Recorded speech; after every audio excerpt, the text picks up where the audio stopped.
अनंत उपकारी शासनपति शर्मन भगवान महावीर स्वामी को अनंत अनंत वंदन करने के पश्चात परम पूज्य परम श्रद्धेय मेरी आस्थाओं के सुमेरु शिखर पूज्य गुरुदेव एवं मेरे जीवन के निर्माता श्री गुरनी जी महाराज के पवित्र पावन चरण कमलों में रहकर जो कुछ भी मैं अपनी अल्प बुद्धि द्वारा ग्रहण कर रही हूँ वह आपके समक्ष कहने का प्रयास करूँगी। उपस्थित धर्म प्रेमी श्रोता, प्रतिदिन आप सभी भगवान महावीर स्वामी की चर्चाएं सुनते हैं, उनकी महिमा सुनते हैं, उनकी स्तुति को सुनकर आनंद ले रहे हैं। लेकिन आज चर्चा भगवान महावीर की नहीं,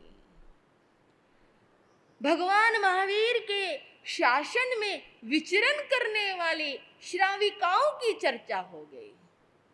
आज चर्चा होगी उन महिलाओं की जो महिलाएं प्रतिदिन 2 परिवारों को संभालती हैं।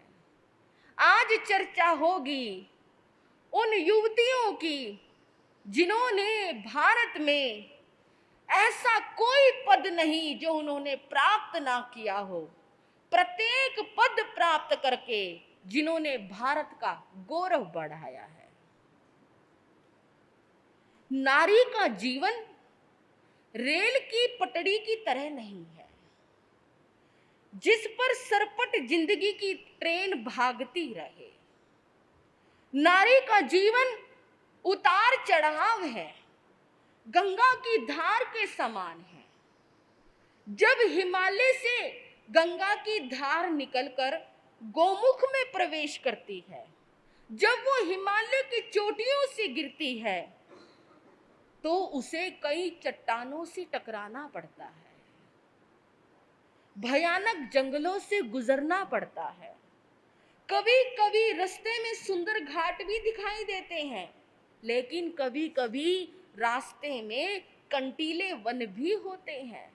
जिन कंटीले वनों को, जिन कंटीले रास्तों को उस गंगा को पार करना पड़ता है। इतना ही नहीं, कभी तो गंगा में अर्घ चढ़ाया जाता है, उसकी पूजा की जाती है, उसकी अर्चना की जाती है, उसको माता का दर्जा दिया जाता है, और कभी उसी गंगा को अपवित्र भी कर दिया जाता है, गंदगी भी उसमें फेंक दी जाती है। बंधुओं, नारी का जीवन भी उसी गंगा के समान है, उसी बहती हुई धारा के समान है। ये सरल नहीं है। इन्हें 2 जीवन जीने पड़ते हैं, एक अपने पिता के घर का और दूसरा पति के घर का। इसलिए उन्हें 2 संस्कृतियों में मेल रखकर जीना पड़ता है, दोनों संस्कृतियों के संबंध को मजबूत बनाकर जीना पड़ता है। ऐसा जीवन जीना पड़ता है ताकि पिता के घर को भी आंच ना आए और पति के घर को भी आंच ना आए। बेटा तो सिर्फ एक ही घर का दीपक होता है, लेकिन बेटियां दोनों घरों का दीपक होती है, जो दोनों कुलों को रोशन करती है। कौन कहता है कि बेटा ही दीपक होता है, बेटियां दीपक नहीं होती? बंधुओं, बेटा तो सिर्फ आपका नाम रोशन करेगा और बेटियां दोनों घरों का नाम रोशन करती है। इसलिए ध्यान रखना, नारी को बहुत संभल कर चलना पड़ता है। ध्यान रखना, नारी को बहुत संभल कर जिंदगी जीनी पड़ती है। युग चाहे कितना भी एडवांस क्यों ना हो जाए, कितना भी मॉडर्न क्यों ना हो जाए, लेकिन जब जब नारी को प्रकृति के नियमों का हमेशा पालन करना पड़ता है, उसे प्रकृति के नियमों के विरुद्ध नहीं जाना चाहिए। जरा याद रखो, जब जब प्रकृति अपने नियमों के विरुद्ध गई है, तब तब प्रलय आई है, बाढ़ आई है, भूचाल आए हैं, महामारी ही तो छाई है, और क्या हुआ है। और यही सच्चाई है, नारी जब तक किनारों के भीतर है, नदी जब तक किनारों के भीतर है सुरक्षित है, लेकिन जब वो नदी किनारों को तोड़कर बाहर निकल जाती है, क्या होता है, क्या हो रहा है आज संसार में। आप तो देख ही रहे हैं, प्रतिदिन न्यूज चैनलों पर पढ़ रहे हैं, अखबारों में पढ़ रहे हैं कि उस नदी का पुल टूट गया, उस नदी के किनारे टूट गए, वो नदी का इतना पानी बढ़ा कि उसने किनारों को तोड़कर बाहर अपना रूप दिखाना शुरू कर दिया। जब जब नदी ने किनारों को तोड़ा है, जब जब नदी ने बांध को लांघा है, तब तब देश में प्रलय आई है, बाढ़ आया है, और बंधुओं तबाही मची है। नारी का जीवन भी बहती हुई नदी के समान है। ये उन दोनों किनारों के बीच में बंधी हुई है। वो किनारे हैं मर्यादा के, वो किनारे हैं अनुशासन के, वो किनारे हैं परंपरा के, वो दोनों किनारे हैं पिता के और पति के। यदि एक भी किनारा गलती से टूट गया, यदि एक भी किनारे में गलती से दरार पड़ गई, यदि एक भी किनारे कमजोर पड़ गया, तबाही हो जाएगी। इसलिए मैं अपनी बहनों से कहना चाहती हूं, मैं अपनी यहां पर उपस्थित माताओं से कहना चाहती हूं, आपको भगवान ने वो दर्जा दिया है, वो सम्मान दिया है, नारी को वो श्रद्धा का रूप बताया है, उस श्रद्धा पर कायम बने रहो, उन मर्यादाओं को बनाए रखो। आपको जिस रूप में देखा गया है, अगर आप उसी रूप में दिखाई देते रहोगे तो बहुत अच्छी बात है। और यदि रूप से बेरूप हो गए, जो रूप नारी का है उस नारी के रूप को छोड़कर आपने दूसरा रूप धारण कर लिया, तो जिंदगी तबाह हो जाएगी, इज्जत नहीं रहेगी। ठीक है, लोग आपके मुंह पर ना कहे, लेकिन आगे पीछे बात जरूर करेंगे। करते हैं, ऐसा नहीं कि नहीं करते, करते हैं। हमारे पास इतने तरह के लोग आते हैं, उनके मुंह पर कुछ कहीं ना कहीं, लेकिन आगे पीछे वो आपको उसी दृष्टि से देखते हैं जो वो कह रहे हैं। इसलिए हमें सोचना होगा, इस नारी को यदि लक्ष्मी, दुर्गा, सरस्वती का दर्जा दिया गया है, तो बंधुओं इस नारी को माँ का, बहन का, बेटी का, पत्नी का भी दर्जा मिला है। परिवार को चलाने के लिए नारी की बहुत बड़ी जिम्मेदारी होती है। आदमी परिवार में कितनी देर तक रहता है, पुरुष परिवार में कितनी देर तक रहता है, 2-4 घंटे दिन में रह लेगा, तैयार हुआ, अपने ऑफिस, अपने दुकान, अपने फैक्ट्रियों में निकल जाते हैं, रात को लेट घर पहुंचते हैं, और कितनी देर सोए, 7-8 घंटे सोने में व्यतीत हो जाते हैं। फिर अगले दिन फिर वही कहानी शुरू हो जाती है।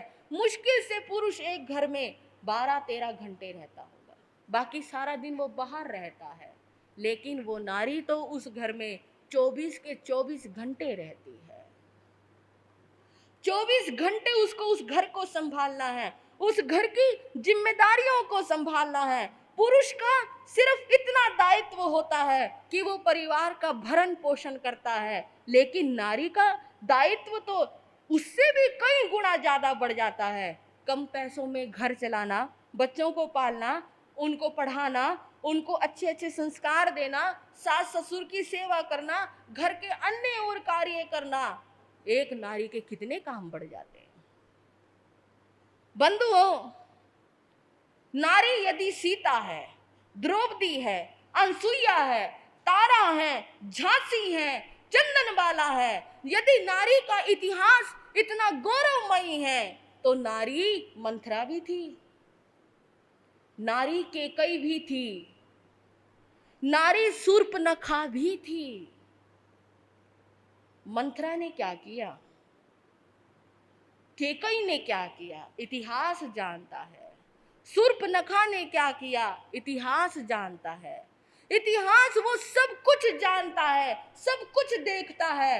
इसलिए आपको उन व्यक्तियों को भी देखना है जिनके कारण ये बसे बसाए घर उजड़ गए। नारी यदि इस घर को स्वर्ग बना सकती है तो नारी में इतनी ताकत भी है कि वो बसे बसाए स्वर्ग जैसे घर को नरक भी बना सकती है। ये नारी के अपने हाथ में है। नारी चाहे तो युद्ध करवा दे और नारी चाहे तो युद्ध रुकवा भी सकती है। ये नारी के हाथ में है। बंधुओं, नारी का इतिहास बड़ा विचित्र रहा है। कहते हैं जगत में लड़ाई 3 कारणों से होती है। हाँ जी, 3 कारण है, जर, जोरू और जमीन। जर और जमीन के लिए लड़ाई होना कोई बड़ी बात नहीं, लेकिन जोरू के कारण सबसे ज्यादा लड़ाई हुई है। इतिहास में सबसे ज्यादा लड़ाई इसी जोरू के कारण हुई है। महाभारत का युद्ध क्यों हुआ जानते हो ना? रामायण क्यों लिखी गई? इसी के कारण। महाभारत का युद्ध हुआ इसी के कारण। बंधुओं, कितने और युद्ध देखोगे, किसी भी युद्ध को देख लेना, वहां पर या तो नारी को पाने की इच्छा थी, या नारी से बदला लेने की इच्छा थी, या नारी के रूप पर आकर्षित होकर उसको हथियाने के लिए समय समय पर युद्ध किए गए। युद्ध का हमेशा यही 3 कारण रहे, जर, जोरू और जमीन। लेकिन सबसे बड़ा, सबसे ज्यादा कारण था जोरू का। और इसलिए महापुरुषों ने इसको मर्यादाओं में बांध दिया, इसको अनुशासन में बांध दिया, इनको परंपराओं में बांध दिया। इनको कहा है कि तुम भी प्रकृति की तरह हो, प्रकृति की तरह कोमल हो, तुम्हें भी प्रकृति की तरह जीना है। जैसे प्रकृति यदि अपने नियमों से विरुद्ध चले जाए तो बंधुओं भूचाल आ जाता है, उसी प्रकार यदि नारी भी अपने नियमों के विरुद्ध चली जाए तो बड़े से बड़ा संकट खड़ा हो सकता है। चिंतन करके देखिए, नारी का जीवन में क्या क्या योगदान है। हम पुरानी कथाएं क्यों ले? क्योंकि पुरानी कथाएं तो पुराने जमाने की हो गई। अगर हम आजकल की घटनाओं को ले तो मैं आप सभी माताओं से कहना चाहती हूं, जैसे आपको आपकी माँ ने संस्कारवान बनाया, संस्कारित स्त्री बनाया, आपको एक अच्छे घर गृहस्थी की शिक्षाएं दी, आपको एक अच्छा परिवार बसाना सिखाया, उसी प्रकार आप भी अपनी बेटी को एक अच्छी संस्कारवान बनाए, एक अच्छी संस्कारित महिला बनाए।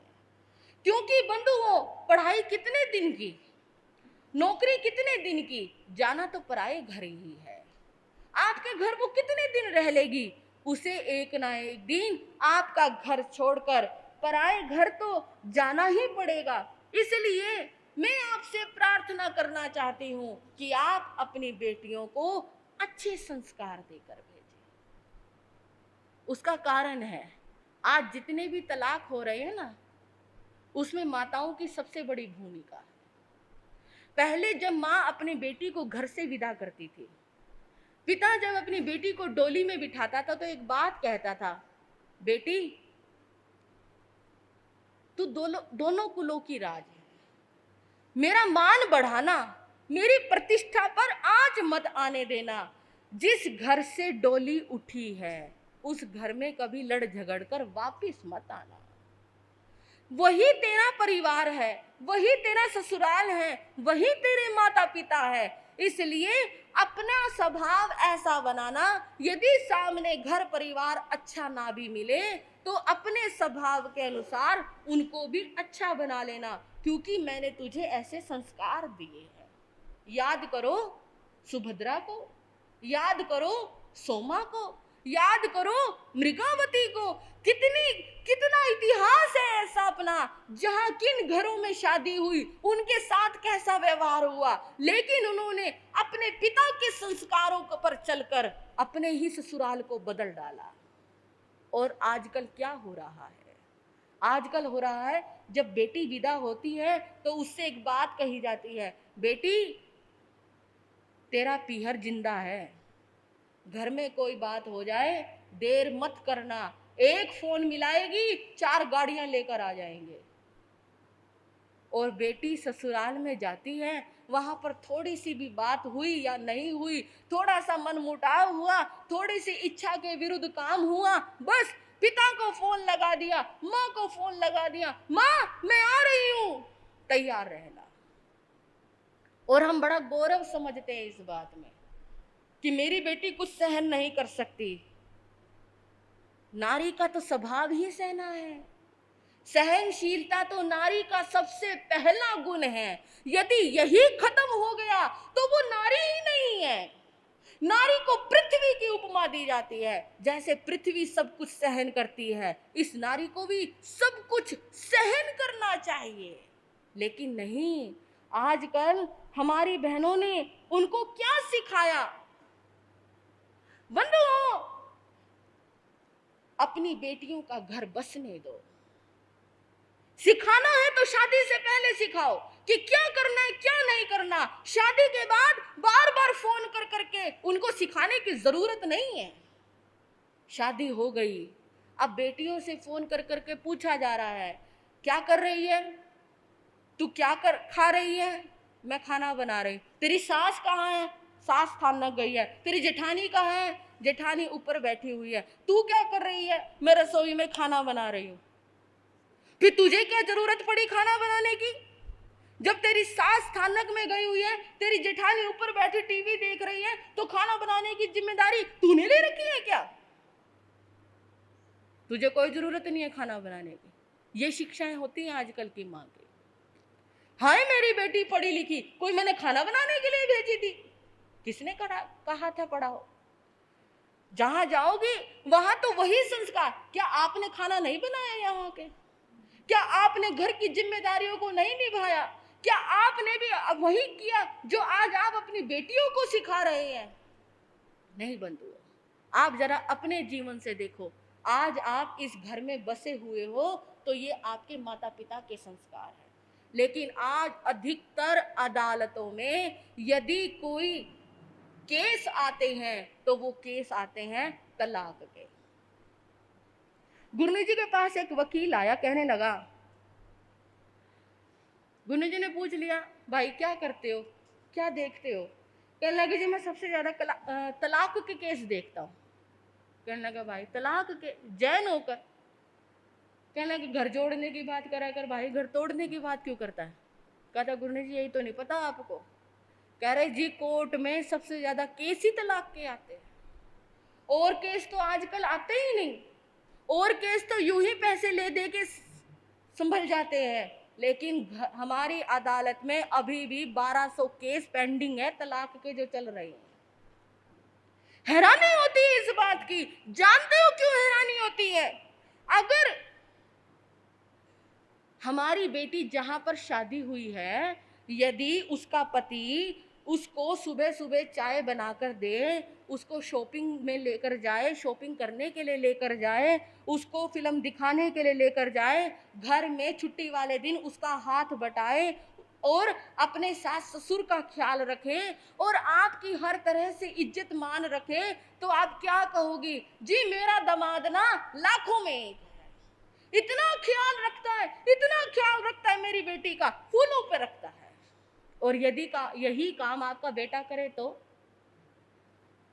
हाँ जी बहनों, सच सच बताना, यही काम आपका बेटा करे तो? सुबह सुबह आपकी बहू को चाय बनाकर दे तो, उसको रोज फिल्म दिखाने लेकर जाए तो, रोज शॉपिंग करवाने के लिए लेकर जाए तो, रोज मॉल घुमाने के लिए लेकर जाए तो, आपकी क्या शिकायत होगी गुरुओं से? गुरनी जी क्या बताऊं, जब से घर में आई है, पहले तो मेरा बेटा मेरे यूं था मेरे बस में, लेकिन जब से ये बहू आई है ना, ऐसा जादू चलाया, ऐसा जादू चलाया, बेटा तो सुनता ही नहीं। पहले कभी पानी का गिलास उठाकर नहीं पीता था और आज अपनी बहू को सुबेरे सुबेरे चाय पिलाता है। ये काम है जी आजकल की लड़कियों के। देखो, रोज घूमने के लिए चली जाती है, रोज फिल्म देखने के लिए चली जाती है, सारे दिन मेरा बेटा मेरा तो ख्याल रखता नहीं, बस सारे दिन सास ससुर के पीछे लगा रहता है। आज मैं अपने सास ससुर के पास जा रहा हूँ, आज उनको वहां घुमाने के लिए लेकर जा रहा हूँ, आज ये कर रहा हूँ, पूरा जोरू का गुलाम बनकर रह गया। लेकिन आपका जमाई जोरू का गुलाम तो नहीं था ना, लेकिन आपका बेटा जोरू का गुलाम है।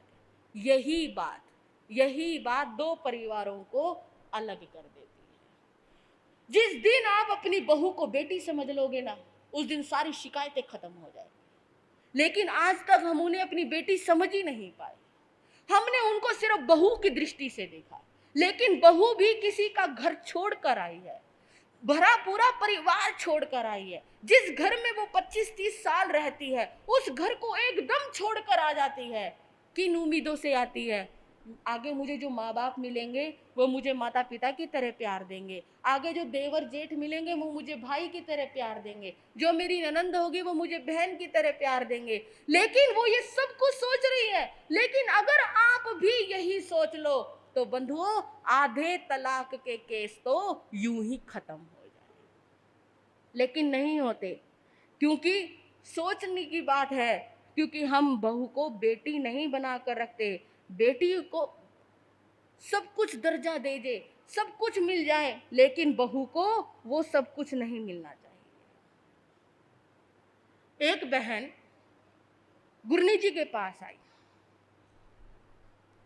कहने लगी, गुरनी जी एक लड़का बताओ। लड़की कुंवारी है। गुरनी जी कहते, क्यों भाई, हम मैरिज ब्यूरो वाले हैं कि जो लड़का बताएंगे? नहीं नहीं, वो आपके पास बहुत आते रहते हैं, पूछते रहते हैं, इसलिए एक लड़का बताओ। गुरनी जी क्या करूं, रिश्ते तो बहुत आते हैं, लड़की की डिमांड ना कुछ अलग ही है। अब वैसा परिवार मिलता नहीं। अच्छा क्या डिमांड है तेरी लड़की की? कहें जी लड़की कहती है ऐसा घर परिवार होना चाहिए, लड़का ना अलग रहे, अलग जॉब करता हो, रोज की रोज माँ के पास चल, पिता के पास चल, आज ननंद के पास चल, ये काम इसको पसंद नहीं है। भाई अपना अलग कहीं नोएडा, कहीं गुड़गांव, कहीं दूर जॉब करता हो, साल भर में एक बार आ जाए, नहीं तो अलग फैमिली है बस। गुरनी जी को बड़ी हैरानी हुई। कहने लगे, जी आजकल बच्चे ना एडजस्ट नहीं करते ना, इसलिए समस्या तो ये हो गई। पढ़े लिखे बच्चे हो गए, कोऑपरेट करना जानते नहीं है, इसलिए मेरी लड़की तो ऐसा ही लड़का ढूंढ रही है, और ऐसा लड़का अभी तक मिला नहीं। गुरनी जी कहने लगे, बहन तेरे कितने बेटे हैं? कहने लगे, जी 2। उनकी शादी होगी? कहने लगे, जी नहीं हुई नहीं, अभी करनी है। कहने लगे, बहन तू भी ऐसी बहू लेगी फिर तो? कहने लगे, लो गुरनी जी ये क्या बात करी आपने, ऐसी बहू कैसे लूंगी? मैं तो घरेलू बहू लूंगी, घर का सारा काम करने वाली हो, मुझे क्या कमी है, मुझे कोई जॉब वॉब नहीं करवानी, फिर घर को कौन संभालेगा? ले इसलिए बच्चों को बड़ा किया था, इसलिए बेटों को पढ़ा लिखा को बड़ा किया था, बुढ़ापे का सहारा तो बने, मैं तो ऐसी अच्छी बहू लूंगी। अपने लिए क्या कल्पना है? बहू ऐसी आए जो मेरी सेवा करे, बहू ऐसी आए जो पूरे घर को संभाले, बहू ऐसी आए जो मुझे समय पर रोटी बना कर दे। क्या दूसरे की माँ नहीं है? क्या दूसरे लड़के का परिवार नहीं है? क्या उसकी माँ को सेवा की जरूरत नहीं है? क्या उसके पिता को सेवा की जरूरत नहीं है? वो अपने बूढ़े माँ बाप को कहाँ रखे? जब तुम्हारी बेटी किसी की सेवा नहीं कर सकती, तो फिर तुम्हारी बहू तुम्हारी सेवा क्या कैसे कर सकती है? आजकल उल्टा रिवाज हो गया। जो औरतें अपने सास ससुर से अलग रहती है, वो जब मायके आती है ना, तो अपनी भाभी को पता है क्या कहकर जाती है? जानते हो क्या कहकर जाती है? भाभी मम्मी पापा का ख्याल रखना, इनको कोई दिक्कत नहीं आनी चाहिए, हमारे मम्मी पापा ही हमारे लिए सब कुछ है। जब ननंद ये बात कह के जाती है ना, तो भाभी मन ही मन मुस्कुराती है। ये शिक्षा तू मुझे दे रही है? जो खुद अपने सास ससुर से अलग हो गई, लड़ झगड़ के, जिसने चूल्हा अलग कर लिया, जो अपनी सास ससुर को एक टाइम की दुख में रोटी भी नहीं दे सकती, ये बात तू मुझसे कहकर जा रही है? बड़ी हैरानी होती है उस समय। हम तो घरों में बहुत देखते हैं, और देख देख कर इतना दुख होता है, इतना दुख होता है।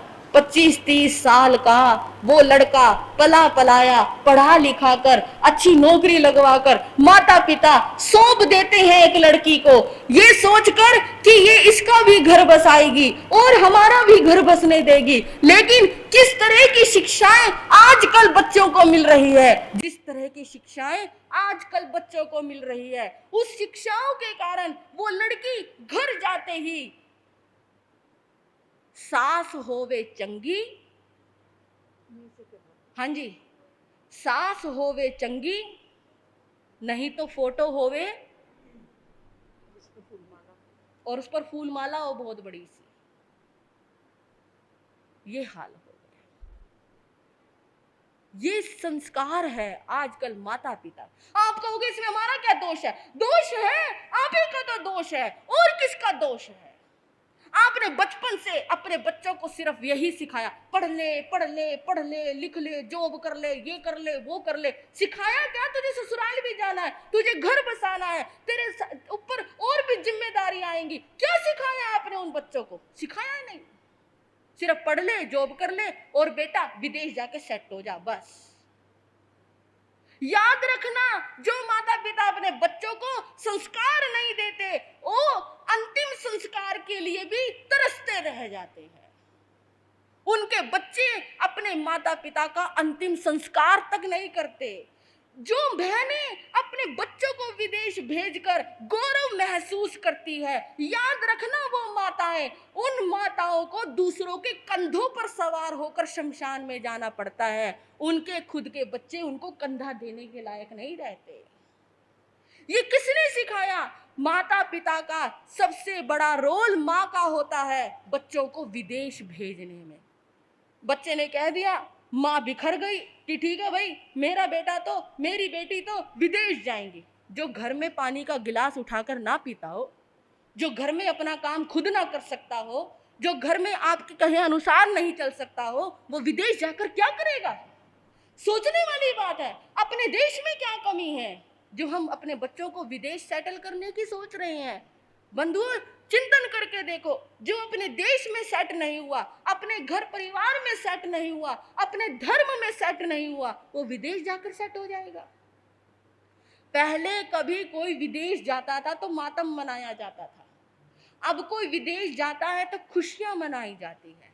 पहले मातम इसलिए मनाया जाता था कि हमारा बेटा आर्य देश को छोड़कर अनार्य देश में जा रहा है, हमारा बच्चा धर्म को छोड़कर अधर्म के रास्ते पर जा रहा है, शुद्ध धर्म को छोड़कर और अशुद्धता की ओर जा रहा है, पवित्र भूमि को छोड़कर अपवित्र भूमि की ओर जा रहा है। ये उसकी मजबूरी है, इसलिए पूरे घर में मातम मनाया जाता था और आज खुशियां मनाई जाती है। आपको लगता है कि बच्चे धर्म ध्यान कर लेंगे जी, जहां जाएगी ना मेरी बेटी सेट हो जाएगी? जो घर में सामायिक नहीं करती, जो घर में कभी गुरुओं के दर्शन नहीं करती, जो घर में कभी प्रवचन नहीं सुनती, वो विदेश जाकर धर्म ध्यान करेगी, या विदेश जाकर सामायिक करेगी, या विदेश जाकर गुरुओं के प्रवचन सुनेगी? क्या करेगी वो? जानते हो भारत में कितने कांड हो रहे हैं? जरा अखबार खोल कर देखना बंधुओं, आज देश में कितनी कितनी घटनाएं हो रही हैं। एक और बात मैं आपसे कहना चाहती हूँ,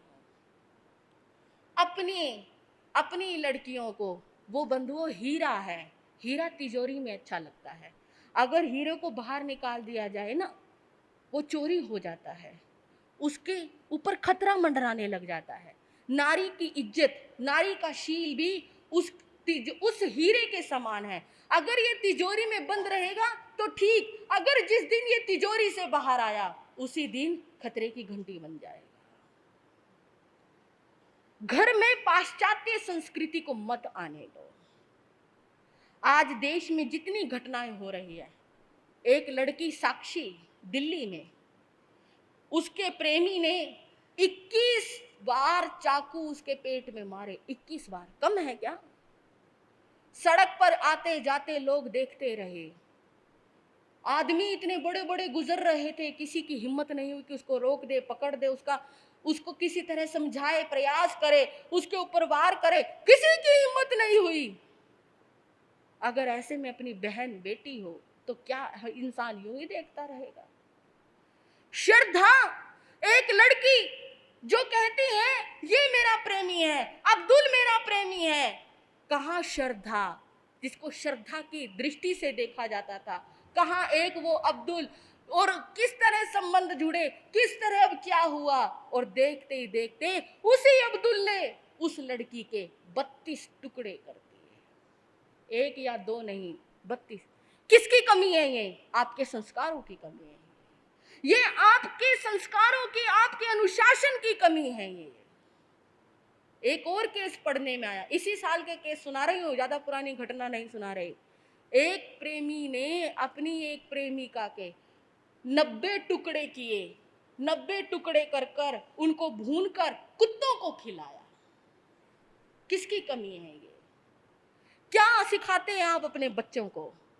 याद रखो बंधुओं, आजकल रीति रिवाजों के हिसाब से जो वाहियात कपड़े पहने जाते हैं, ऐसे कपड़े जो घर में पहनने के लायक नहीं होते, आज लड़कियां वो कपड़े पहनकर जब बाहर निकलती है ना, तो ना जाने कितने अब्दुल खड़े हो जाते हैं, कितने और लोग खड़े हो जाते हैं। उनकी दृष्टि वही होती है, जो उनको करना होता है फिर वो करते हैं। फिर हम चाहे कैंडल मार्च निकालें, फिर हम चाहे सरकार से कहें कि तुम इस बात को रोको, कैसे रोक देगा वो? सोच कर देखो। एक बात हमेशा याद रखना कि पश्चिमी सभ्यता की ओर जो लोग भाग रहे हैं, सूरज जब जब पश्चिम में गया है, क्या हुआ है? आप बताओ, खुद ही बताओ। सूरज जब जब पश्चिम में गया है, तब तब वो डूबा है। जब जब हमारी घर की सभ्यताएं, परंपराएं पश्चिम दिशा की ओर जाएंगी, तब तब डूबेंगी। तब तब एक साक्षी, एक श्रद्धा नहीं, ना जाने कितनी लड़कियों के साथ ऐसे ऐसे कांड होंगे। उसका कारण है आजकल की माताएं। माताएं उनका साथ देती हैं। पिता यदि रोक भी दे, अनुशासन लगा भी दे कि मेरे घर में ऐसे कपड़े नहीं पहने जाएंगे, तो माता बच्चों के पक्ष में खड़ी हो जाती है। नहीं जी, ऐसा अच्छा थोड़ी लगता है, पड़ोस की लड़की ऐसा करे, वो परिवार में ऐसा करे, मेरी लड़की को आप यूं करोगे, बच्चा क्या सोचेगा, बच्चा ऐसे सोचेगा, बच्चा वैसे सोचेगा। हम तरह तरह की बातें लगाना शुरू कर देते हैं। ये गलती है माताओं की। क्यों आप उनको ज्यादा मॉडर्न बनाते हैं? और इतना मॉडर्न बनाते बनाते वो आपके हाथों से ऐसे निकल जाती हैं जैसे रेत बंद मुट्ठी में से रेत निकल जाता है। एक परिवार गुरनी जी महाराज के दर्शन करने के लिए आया। ये दर्द है, ये मेरा दर्द है जो मैं आपको सुना रही हूं। मैं चाहती थी किसी दिन ये दर्द मैं कथा में सुना सकूं, और वो दिन आज मुझे मिला है इस दर्द को सुनाने का। क्योंकि मैं भी एक नारी हूं, मैं भी एक स्त्री हूं, मैं भी किसी की लड़की हूं, मैं भी एक साध्वी हूं। मैं जानती हूं नारी की इज्जत क्या है। उसकी इज्जत उसके शील से है, उसके संस्कारों से है, उसकी डिग्रियों से नहीं है। एक परिवार गुरनी जी के दर्शन करने के लिए आया। एक उसकी जो लड़की थी बीए में पढ़ रही थी, और उसकी ड्रेस आप देखोगे इतनी सी छोटी सी स्कर्ट पहन रही, उसको शॉर्ट्स बोलते हैं, और छोटा सा टॉप।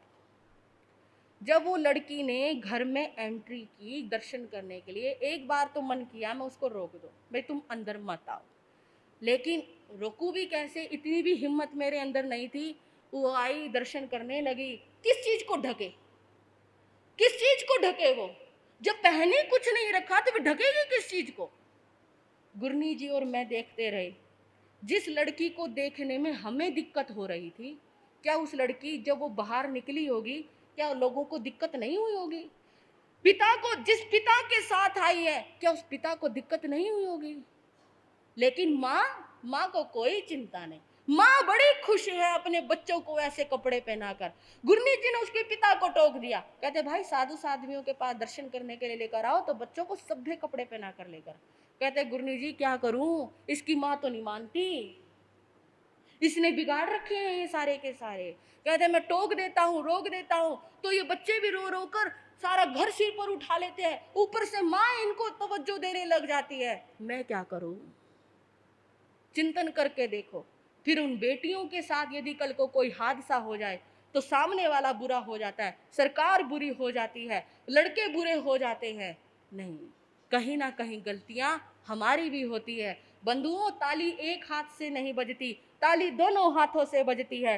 इसलिए सोच कर देखना, अपनी संतान को गीता पढ़ाइए, अपनी संतान को गीता पढ़ाइए, ताकि कल को किसी कोर्ट में उनको गीता पर हाथ रखने की जरूरत ना पड़े। बुढ़ापे में रोटी आपकी औलाद नहीं देगी, मैं पहले बता रही हूं, बुढ़ापे में रोटी आपकी औलाद नहीं देगी। बल्कि आपके द्वारा दिए गए संस्कार देंगे आपको रोटी। वो तो आपने दिए ही नहीं। संस्कार ही अपराध रोक सकते हैं, प्रशासन कोई अपराध नहीं रोक सकता। यदि आपके बच्चे संस्कारवान हैं, देश है चाहे विदेश है, जहां जाएंगे वहीं आपका नाम रोशन करेंगे। लेकिन जब बच्चों में संस्कार ही ना हो तो क्या होगा। एक कोर्ट में एक मुकदमा लगा, उसमें बात ये थी कि एक लड़की को एक लड़के ने छेड़ दिया। उस लड़की को भी पेश किया गया, उस लड़के को भी पेश किया गया। वो लड़की बार बार यही कह रही थी कि इस लड़के ने मेरे साथ बदतमीजी की, इसको बड़ी से बड़ी सजा सुनाई जाए। जब जज सजा सुनाने लगा तो जज ने कहा, बेटा उस दिन तुमने जो कपड़े पहने हुए थे जरा कोर्ट में वो कपड़े पहन कर आओ। लड़की भागकर गई, वो कपड़े पहन कर आ गई। जब वो कपड़े पहनकर आई, जज ने उसको ऊपर से नीचे तक देखा और उसने कहा, तुम्हें इस लड़के को बाइज्जत रिहा किया जाता है और इस लड़की को 6 महीने की जेल की सजा सुनाई जाती है। लड़की वाले हैरान, लड़की का पक्ष हैरान, लड़की हैरान। ये क्या किया आपने? ये न्याय नहीं हो सकता, ये जज अच्छा नहीं है, ये क्या न्याय सुनाया इसने? जज ने कहा, बेटा तुमने नदी की मर्यादा को तोड़ा है, तुमने प्रकृति के नियमों को तोड़ा है, सजा तो तुम्हें सुनाऊंगा ना। कहने लगे मतलब ये जिन कपड़ों को पहनकर तुम उस दिन घूम रही थी, यदि उस दिन मैं भी वहां होता ना तो मेरा भी मन विचलित हो जाता।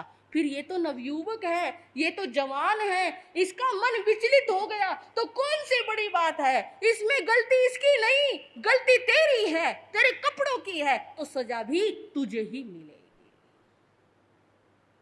ये है नियम, ये नियम है बंधुओं।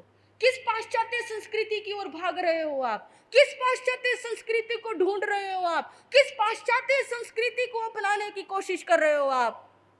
यदि पाश्चात्य संस्कृति इतनी अच्छी थी तो भगवान महावीर भी अपना लेते, और तीर्थंकरों को इतना प्रचार प्रसार करने की, उपदेश देने की जरूरत क्या थी? पाश्चात्य संस्कृति इतनी अच्छी थी तो हमारी जो देवियां हैं, लक्ष्मी जी, सरस्वती जी और शारदा माँ, जो इतनी देवियां हैं, फिर वो भी इस पाश्चात्य संस्कृति में ही घूम लेगी। उन्हें लहंगा चोली पहनकर 16 श्रृंगार करने की क्या जरूरत है? क्या कभी आपने अपनी देवियों को इस रूप में देखा है?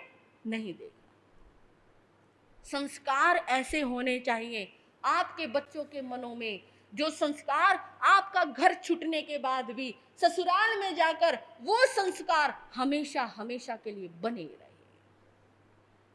जानते हो बड़ौदा का नाम क्यों लिया जाता है? बड़ौदा पूज्य गुरुदेव श्री मायाराम जी महाराज की जन्मभूमि तो है ही है, साथ की साथ उस बड़ौदा में 50-60 साधु साध्वी भी उस भूमि से निकले हुए हैं। इतना ही नहीं, उस गांव का हर बच्चा जैन है, 36 कोम जैन है। यदि उस गांव की कोई लड़की अन्य किसी गांव में ब्याही हुई हो, शादी हो, मैरिड हो, तो उस गांव में ठहरने की दिक्कत नहीं आती। उस गांव में व्यवस्था करनी हो तो गुरनी जी कभी ये पूछ लेते, बहन यहाँ कोई बड़ौदा का है क्या? लोग बताएंगे जी हाँ यहाँ एक बड़ौदे की लड़की है, कह उसको बुला कर लेकर आ। वो आएगी, वंदना भी करेगी, कहने लगेगी गुरनी जी आपको यहाँ क्या दिक्कत है, आओ मेरे घर आओ, सारी दिक्कतें दूर हो जाएंगी, चाहे वो जानती ना हो। इतना समर्पण है उन बच्चों में, किसके प्रति? धर्म के प्रति, क्योंकि उस मिट्टी से उन्हें वो संस्कार मिले हैं, उन माता पिता ने उन्हें बचपन से ही ये संस्कार दिए। एक बड़ौदा की लड़की जो गुरनी जी महाराज की चेली थी, उसकी शादी हो गई। कई सालों तक उसे गुरनी जी के दर्शन नहीं हुए, क्योंकि जिस घर में उसकी शादी हुई थी वो घर धर्म को, जैन धर्म के विरुद्ध था, धर्म को मानता नहीं था। जिस धर्म को वो मानते थे बस कहते थे हमारे वाले धर्म को मान, जैन धर्म को नहीं मानना। अब वो लड़की, उसके सामने एक समस्या आ गई। उसने अपनी जिंदगी में रात्रि चौविहार का पचखान ले रखा, उसने अपनी जिंदगी में समाई किए बिना पानी नहीं पीऊंगी इस चीज का पचखान ले रखा, गुरुओं के दर्शन करने का पचखान ले रखा। अब वो क्या करे? आपके बच्चों के है किसी के पचखान ऐसे? ये एक जाट परिवार की बच्ची की बात बता रहे हो। आप तो पक्के जैन है ना? अगर कोई आपसे पूछे कि आप जैन हो, महाराज जी पक्के। पक्के की परिभाषा जानते हो? जिसकी अस्थि मज्जा रोम रोम में भगवान की वाणी बस जाए।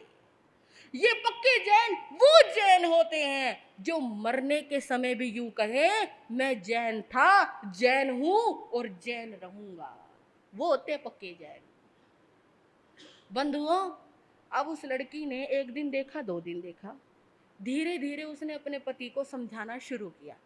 कहने लगी, देखो जो आप कर रहे हो वो मैं कर लूंगी, मुझे कोई दिक्कत नहीं, लेकिन जिस धर्म को मैं मानती हूँ उस धर्म को किए बिना मैं पानी भी नहीं पीती। अगर आप अनुमति नहीं दोगे तो मैं चोरी छिपे करूंगी, मैं समाई किए बिना पानी नहीं पीऊंगी। पहले तो उसके पति ने बहुत समझाया, नहीं माने। अब वो रात को 3-3 बजे उठकर समाई करने लगी। जब सारे सो रहे होते थे अपने कमरे में, वो समाई कर लेती थी। एक दिन उसके पति ने देखा, उसने कहा, तू फिर लग गई? कहने लगी, आप तो मेरे पति हो, जब एक पत्नी पति का साथ दे सकती है तो क्या एक पति पत्नी का साथ नहीं दे सकता? और उसका पति भी मान गया। कहने लगे, तू कुछ भी कर, लेकिन बस मेरे माँ बाप को पता मत लगने दे। जिस दिन मेरे माँ बाप को पता लग गया ना, उसी दिन घर में कलेश हो जाएगा। वो लड़की जब हमारा 2020 में उकलाना चतुर्मास था, वहां पर आई, गुरनी जी के पैरों में पड़कर बहुत रोई। एक दिन उसको पता लग गया गुरनी जी उकलाना में है। पास में उस गांव में उसकी शादी हुई थी। उसने अपने पति को कहा, बस मुझे एक बार गुरनी जी के दर्शन करवा दो, मैं आपसे कुछ नहीं मांगती, आज मेरा जन्मदिन है, आप कह रहे हो कि तुझे क्या चाहिए, मैं तेरे लिए मार्केट से वो चीज ले आऊंगा, मुझे कुछ नहीं चाहिए, बस मुझे एक बार गुरनी जी के दर्शन करवा दो। उसके पति ने अपने माँ बाप से कहा, इसका जन्मदिन है, थोड़ा घुमा लाता हूँ। माँ बाप ने सोचा ठीक है घुमा ला, और वो सीधा उतरी स्थानक के नीचे, गुरनी जी के पास आई, गुरनी जी के घुटनों में गिरकर इतनी जोर जोर से रोई, इतनी जोर जोर से रोई। कहने लगे, गुरनी जी पता नहीं कहाँ मेरे माँ बाप ने ब्याह दी, धर्म से तो बिल्कुल ही मुख मोड़ गया गुरनी जी, लेकिन मैं क्या करूं, धर्म करना चाहती हूँ, कर नहीं पाती। लेकिन गुरनी जी फिर भी मेरे अंदर आपकी दिए हुए संस्कार है, मैं समाई करती हूँ। भले ही मैंने अपने पति को समझाया, लेकिन मेरा पति भी अब मेरे अनुसार हो गया, आज मुझे दर्शन करवाने के लिए लेकर आया, समाई करती हूँ। गुरनी जी चाहे मुझे 3 बजे उठकर करनी पड़े, समाई किए बिना मैं पानी नहीं पीती। इसे कहते हैं संस्कार, इसे कहते हैं संस्कार। मैं आपसे इस भरी सभा में पूछती हूँ, क्या आपके किसी बच्चे में ऐसे संस्कार हैं, या आपने किसी ने अपने बच्चों को ऐसे संस्कार दिए हैं? मौन क्यों हो गए? आप तो कहते बच्चे सुनते नहीं, मैं कहती हूँ आप सुनाते नहीं, आप समझाते नहीं। बच्चों को हम यूं कहते हैं ना, बच्चे आया करो, जानते हो बच्चे क्या कहते हैं? महाराज जी मम्मी पापा लेकर ही नहीं आते। उनके मुंह से ये बात निकलती है, स्कूल से आओ तो ट्यूशन चले जाओ, ट्यूशन से आओ तो खाओ पियो सो जाओ, लेकिन धर्म के नाम पर नहीं। मैंने आप सभी को एक प्रेरणा दी थी, प्रतिदिन अपने बच्चों को दर्शन करने के लिए जरूर भेजना, कम से कम मंगल पाठ तो सुनकर जाए, गुरुओं का आशीर्वाद तो प्राप्त करके जाए। लेकिन नहीं, कुछ माताओं में जागृति आई, वो अपने बच्चों को भेजती है, लेकिन अभी भी सारा जैन समाज सोया हुआ है। गुरुद्वारे में देखो भीड़ लगी हुई है बच्चों की, क्या उनके बच्चे नहीं है? मस्जिदों में देखो, उन बच्चों को देखो, जब नमाज पढ़ने का टाइम होता है बीच सड़क में बैठ जाते हैं नमाज पढ़ने के लिए, क्या उनके बच्चे नहीं है? बच्चे सिर्फ आपके ही है क्या? उनके बच्चे नहीं है क्या? जैन समाज पिछड़ता जा रहा है, और ये जितना पिछड़ता जा रहा है उतना ही जैन समाज के लिए हानिकारक हो रहा है। एक दिन ये जैन समाज पिछड़ते पिछड़ते पिछड़ते पिछड़ते लुप्त ना हो जाए। जागो जैनियों, जागो, अवसर है जागने का, अभी तो आप जाग सकते हो। अगर हमने जागने में देरी की, अपनी नई पीढ़ी को जैन धर्म से नहीं जोड़ा, जैन संस्कारों से नहीं जोड़ा, मैं कब कहती हूँ आप किसी एक से जोड़े, मैं कहती हूँ जैन संस्कारों से जोड़े, उन्हें जैन बनना सिखाए, उनका खान पान कैसा है, उनका चाल चलन कैसा है, उनका रहन सहन कैसा है, उनकी जिंदगी में जैनियों के कर्तव्य क्या है, उन्हें बस इतना सिखा दे, ताकि आपका बच्चा यहाँ रहे या विदेश में रहे, जैन संस्कारों से ओत-प्रोत रहना चाहिए। यही संस्कार यदि मेरी माताएं अपने बच्चों को देंगी तो उनके बच्चों का भविष्य भी आपकी तरह उज्जवल हो सकता है। इतना ही कहकर मैं अपने विषय को विराम देती हूँ। अब श्री गुरनी जी महाराज की मंगलमय वाणी आप सभी श्रवण करेंगे। एगार संगम सुतथ धारा ये सब साहुए।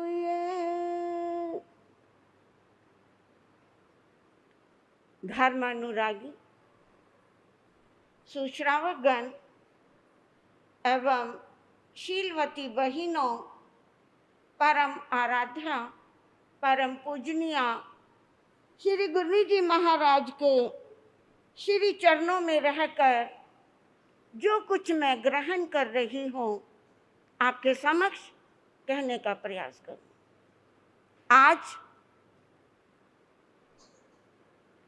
आज एक ऐसा स्वर्णिम दिवस जिसे मैं कहूँ नारी शक्ति पूजा दिवस। जयशंकर प्रसाद जी ने इसी नारी के लिए बड़े सुंदर शब्द कहे, नारी तुम श्रद्धा हो, नारी तुम पूजा करने के लायक हो, क्योंकि बंधुओं में अनादि काल से नारी का स्थान एक गौरवमय स्थान देख रही। वैदिक काल को देखूं तो वैदिक काल नारी के आदर के लिए, सम्मान के लिए, पूजा के लिए स्वर्णिम युग कहलाता है। मुस्लिम युग आरंभ हुआ, उस मुस्लिम युग में राजनीतिक, सामाजिक कुछ ऐसी धार्मिक परिस्थितियां बदली, नारी कैद होकर रह गई। नारी केवल पांव की जूती कहलाने लगी, नारी केवल भोग की वस्तु कहलाने लगी। चाहे समय समय पर कितनी ही प्रतिकूल स्थितियां आई, लेकिन नारी ने अपना गौरवमय स्थान हमेशा बरकरार रखा, हमेशा सर्वोच्च रखा। अभी साध्वी सुविता जी नारी के लिए ओजस्वी विचार प्रस्तुत कर रहे थे। उनके मन में एक दर्द था, लेकिन आज वो दर्द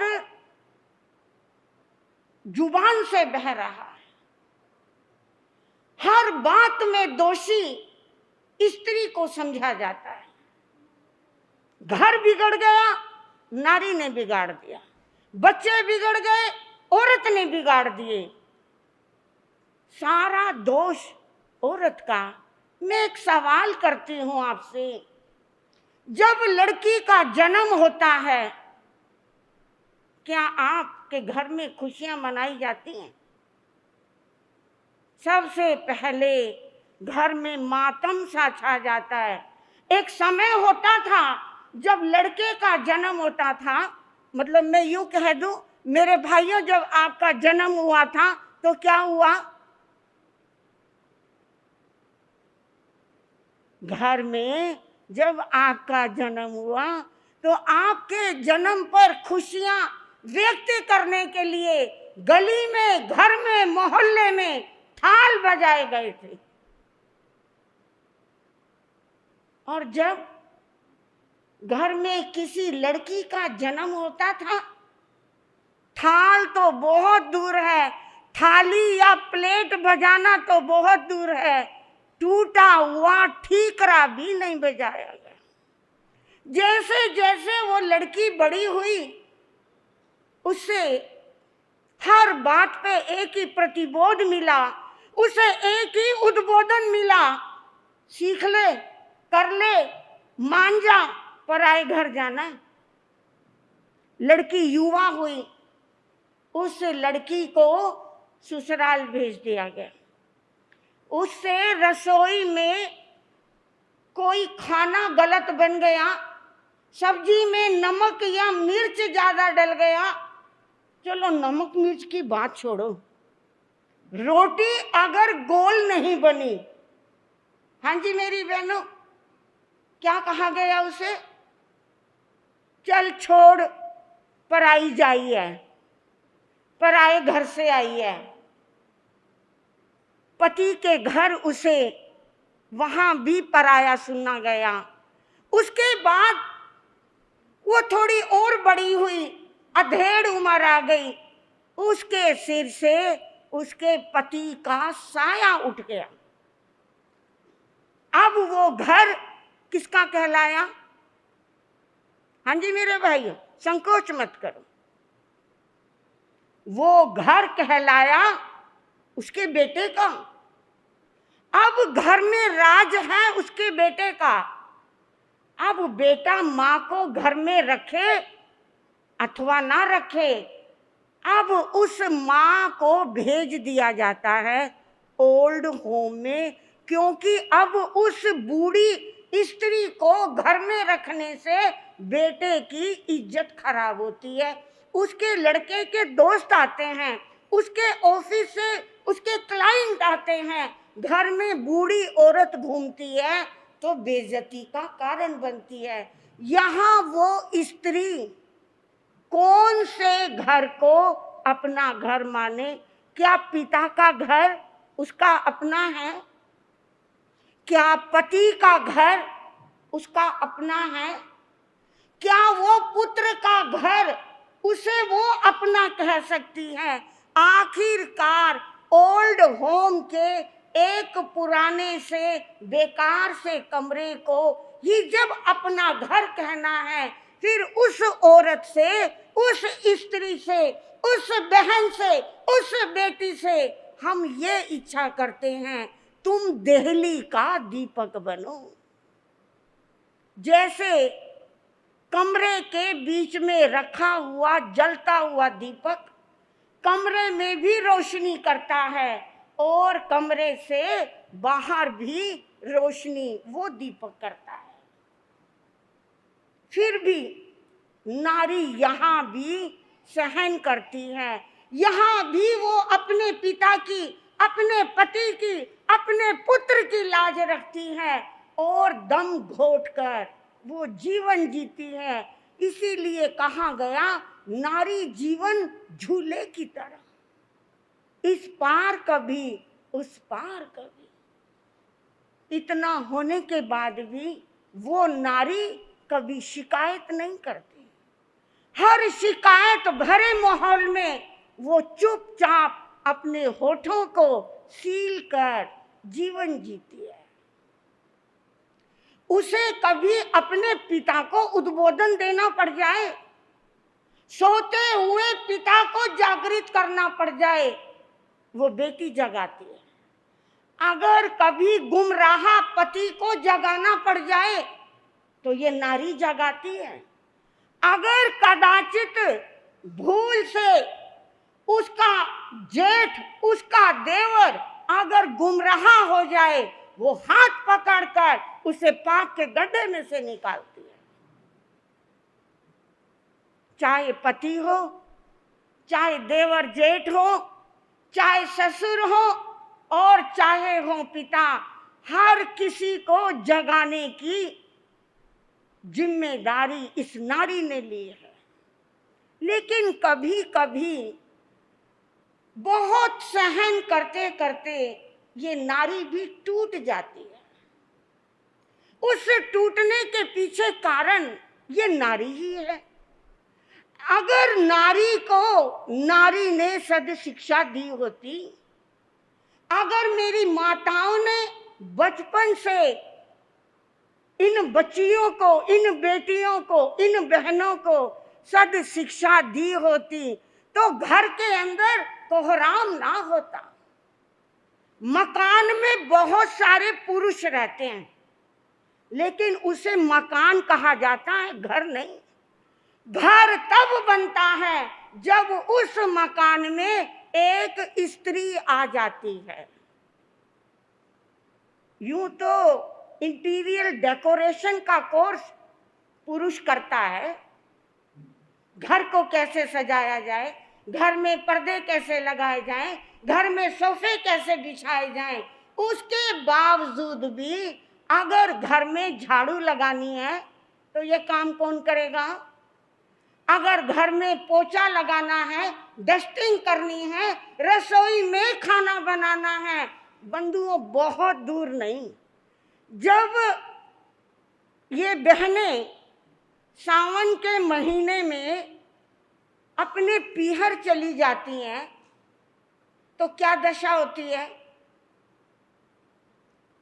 मैं किसी एक व्यक्ति को इशारा करके नहीं, उस समय आंखों के आगे तारे टूटने लगते। वो अगर सप्ताह भर बाद आएगी तो उतने दिन तक चद्दर बदली नहीं जाएगी, उतने दिन तक रसोई की डस्टिंग नहीं होगी और मशीन के अंदर एक सप्ताह भर के कपड़े लाइन से लगे होंगे। ऊपर से शिकायत करते हैं ये औरतें घर में बैठकर करती क्या? हाँ जी बहनों, हाँ देखो, जिस बहन को ये शिकायत है, आज उनका मन बड़ा प्रमुदित है कि आज हमारे पक्ष में कोई नारी खड़ी है, कोई स्त्री खड़ी है, कोई बहन खड़ी है, कोई बेटी खड़ी है। मेरे भाइयों, ये देखो, आज हमारे को अपने मन की बात कहने दो और कान खोल के सुन लो। अगर इस नारी का सम्मान होता है, ज्योतिष की भाषा में कहूं, जिस घर में नारी का सम्मान होता है, जिस घर में नारी की शोभा को समझा जाता है, लक्ष्मी, गई हुई लक्ष्मी भी उल्टे पैरों लौट कर आ जाती। जिस घर में नारी की आंखों में आंसू हो, जिस नारी के मन में कसक हो, जिस नारी के मन में पीड़ा हो, बंधुओं लाख कोशिश कर लेना, घर की लक्ष्मी रुकती नहीं है, टिकती नहीं है। लेकिन मेरी बहनों, आपको अंजना बनना है, आपको चंदन बाला बनना है, आपको माता मदालसा बनना है। जिस माता मदालसा ने अपने बच्चों को वैराग्य दिया, केकई से शिकायत की जा रही थी, केकई ने दशरथ से वर क्या मांगे, वो केकई का करैक्टर, लज्जित हो गए। लेकिन हम केकई का वो पक्ष भूल जाते हैं, जिस समय दशरथ की जिंदगी खतरे में थी, उस समय रथ का संचालन केकई ने किया। ये नारी हर तरह से घर को, परिवार को, समाज को, राष्ट्र को, विश्व को संभालती है। नहीं भूले होंगे आप श्रीमती इंदिरा गांधी को, आप नहीं भूल सकते प्रतिभा पाटिल को, नहीं भूल सकते श्रीमती द्रौपदी मुर्मू को। देश का राज चला सकती हैं ये नारी। एक हेलीकॉप्टर चला सकती है, हवाई जहाज चला सकती है, ये ट्रेन चला सकती है, ये ट्रक चला सकती हैं। और तो और मेरे भाइयों, दिल्ली से बिहार चल रहा था, बहादुरगढ़ हम थोड़ी देर के लिए रुके, बस स्टॉप पे रुके, किसी को मंगल पाठ सुनाया जा रहा था और बहादुरगढ़ के बस स्टॉप पर मैंने देखा एक बहन ऑटो रिक्शा चला रही थी। उसे देखकर मुझे इतनी हैरानी हुई कि क्या बहनें ऑटो रिक्शा भी चला सकती। श्री गिरनी जी महाराज ने कहा ऑटो रिक्शा तो बहुत छोटी चीज है, जब ये बहनें ट्रेन चला सकती हैं, हवाई जहाज चला सकती हैं और ये आदमी को अपनी अंगुलियों पर नचा सकती हैं, तो कपिल भाई कोई बात नहीं, जो डांस जिसने अपने टाइम पे नहीं सीखा वो डांस करना इन बहनों ने सिखाया आप लोगों। बड़ी सुंदर बात कही, आपकी बेटी कब सुखी? हाँ जी मेरी बहन कंचन में, बेटी कब सुखी? जब उसका पति उसे पलंग से नीचे ना उतरने दे। उसको पलंग पे बैठे बैठे चाय पिलाए, हर संडे उसे मॉल घुमा कर लाए, छुट्टी के दिन उसे पिक्चर दिखा के लाए, वो बेटी हमेशा सुखी। और मेरी बहनों, बहू कौन सी सुखी? क्या बात, हंसकर काम चला लिया। बहू वो सुखी जो अपनी सास को, अपनी ननद को कभी पलंग से नीचे पैर ना रखने दे। अगर ऐसा है तो बहू सुखी है, अन्यथा वो जहां से आई है वहां चली जाए। लेकिन अगर हमारी ये छोटी सोच है तो ये जीवन के लिए दुखदाई है। रोहतक का किस्सा, एक बुजुर्ग व्यक्ति